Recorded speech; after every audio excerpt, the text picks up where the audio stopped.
টিটাগড়ে বিস্ফোরণের ঘটনার এনআইএ তদন্ত হওয়া দরকার, টিটাগড়ে দাবি করলেন বিজেপি নেতা কৌস্তব বাগচি।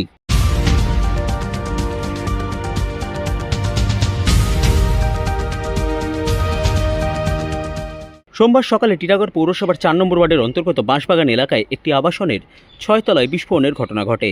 সেই ঘটনাস্থলে সোমবার বিকেলে পরিদর্শনে গিয়ে বিজেপি নেতা তথা আইনজীবী কৌস্তব বাগচি দাবি করেন ঘটনার এনআইএ তদন্ত হওয়া দরকার, যেহেতু ঘটনাস্থলের খুব কাছাকাছি রয়েছে ব্যারাকপুর সেনা ছাউনি, যে কারণে বিষয়টি নাশকতার চক্রান্ত হতে পারে বলেও দাবি করেন তিনি। এর পাশাপাশি তিনি বলেন, বাংলাদেশের বহু ইউনিভার্সিটিতে একটা বিকৃত ম্যাপ বহু ইউনিভার্সিটিতে ওরা টাঙিয়েছে।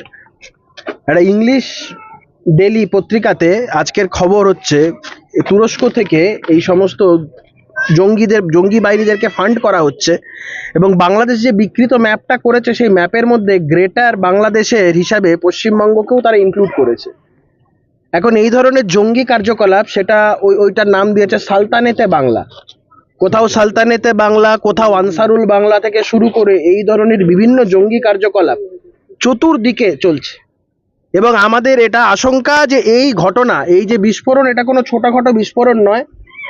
এই যে দেশ বিরোধী চক্র যারা বিভিন্ন সময় যারা সক্রিয়, এই যে বিভিন্ন সময় সক্রিয় হয়ে থাকা দেশ বিরোধী চক্র যেগুলো আছে, তাদের কোনো এখানে কোনো কার্যকলাপের ফল এটা নয় তো।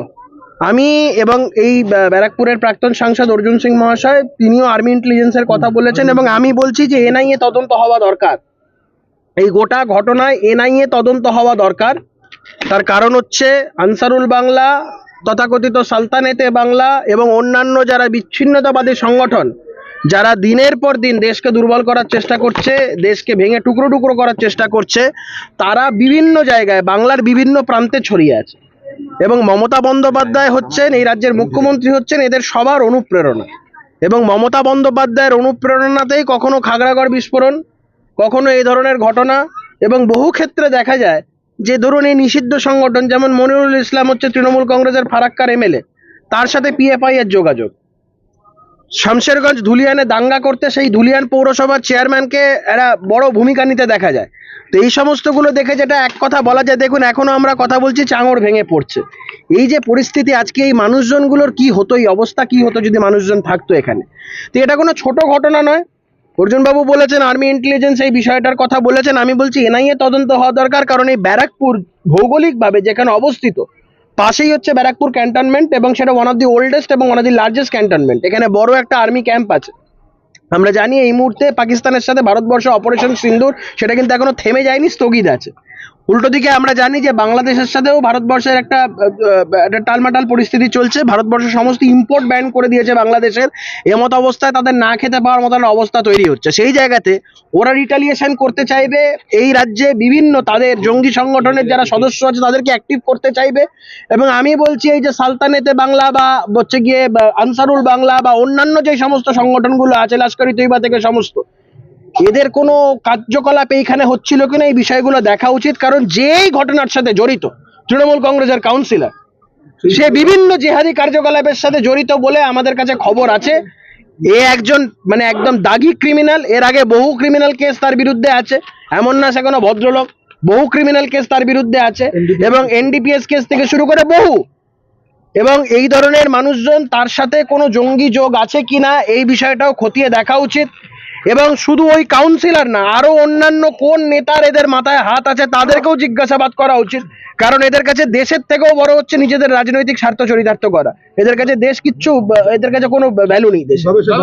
এই বিস্ফোরণটা হয়েছে, ফ্ল্যাটের যে বোমাটা, সেই বোমাটা সরাসরি অভিযোগ করেছে যেই ঘরে বিস্ফোরণ হচ্ছে সেই ঘরটা রীতিমতো এই ওয়ার্ডের অর্থাৎ টিটাগড় 4 নম্বর ওয়ার্ডের কাউন্সিলর তিনি দখলে রেখেছিলেন এবং দীর্ঘ কিছুদিন এক মহিলা থাকতেন। গত 2 মাস ধরে মহিলা নেই এবং আজ সেখানে বিস্ফোরণ। শুধু সেটাই নয়, এই ধরনের যে ফ্ল্যাট, এই কনস্ট্রাকশন গুলো যেগুলো আপনারা দেখছেন, এক তো হচ্ছে প্রমোটারও যিনি বলছেন যে দখল করে আছেন, এদেরও সমস্যা হচ্ছে এরা এই বিল্ডিংটা আনঅথরাইজড কনস্ট্রাকশন।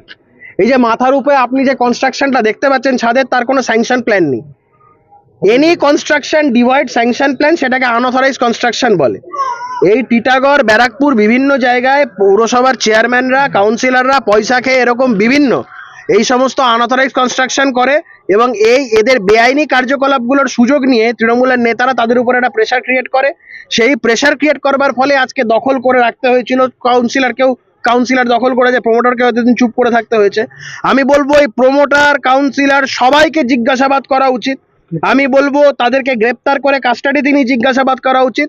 আর আর আর জাস্ট আমি একটা কথাই বলছি, পুলিশ চেষ্টা করবে এদেরকে আটক করে সমস্ত এভিডেন্সকে ওয়াইপ আউট করার ক্ষেত্রে তারা একটা ভূমিকা নেবে। কারণ এই গ্রেপ্তার করাটা আদৌ গ্রেপ্তার না আড়াল করার জন্য বা বাঁচিয়ে দেওয়ার জন্য গ্রেপ্তার, সেটা বুঝতে হবে। যেখানে এই ঘটনার তদন্ত আমি কেন বলছি, কারণ যেহেতু শাসক দলের কাউন্সিলর, অতীতে তার ক্রিমিনাল অ্যান্টিসিডেন্ট আছে, সেটা জানার পরেও তৃণমূলের লোকেরা তাকে টিকিট দিয়ে ভোটে জিতিয়েছে। তো এই ধরনের লোকের বিরুদ্ধে কোনো ফেয়ার ইম্পার্শিয়াল তদন্ত হবে, এটা যদি আমরা ভাবি, আমাদের থেকে বড় কেউ মূর্খ হতে পারে না।